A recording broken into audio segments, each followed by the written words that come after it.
I was taken by... I believe that North Korea can be deterred from its current trajectory, which is clearly to build the capability of an intercontinental ballistic missile with a miniaturised nuclear weapon attached that is capable of reaching the United States. I mean, clearly that would give North Korea unparalleled leverage. I believe it can be deterred from that path and brought back to the negotiating table, but it's going to take an enormous amount of political and diplomatic and economic pressure. Frustrated by the fact that, notwithstanding we were investing billions of dollars, what does North Korea ultimately want? Well, I think the Kim dynasty to survive and for it to take its place as an equivalent nuclear power. That's unacceptable to Japan, South Korea and others. So a solution must be found, and I... Good to have you here.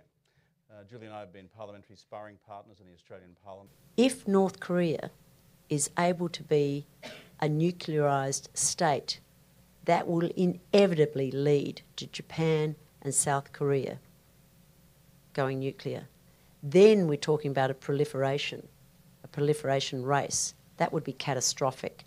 So I think that our best option at present is to maximise the pressure on North Korea to get to that negotiating table.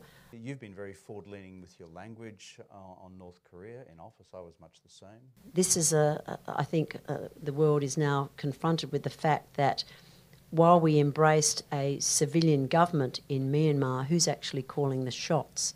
And I fear that Aung San Suu Kyi may be taking the blame for matters that are outside of her control. In the generation of not just regional but global economic activity, a huge contributor to global growth. We deplore the violence.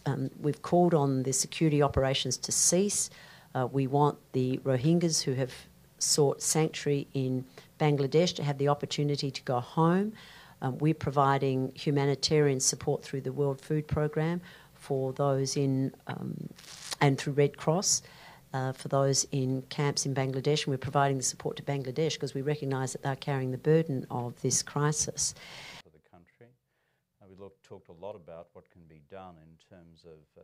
Clearly, it has exposed the strength and influence of the military in Myanmar at a time when the world had been celebrating its emergence as a democracy.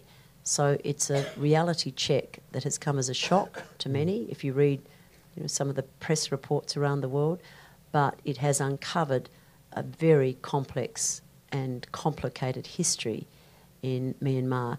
And I have not condemned, I have not used the words in condemning the government, because I can see that Aung San Suu Kyi can't be blamed for what's happening. She has to be part of the solution, because otherwise we will be going back decades in terms of Myanmar's growth and prosperity. Have accomplished their nuclear power.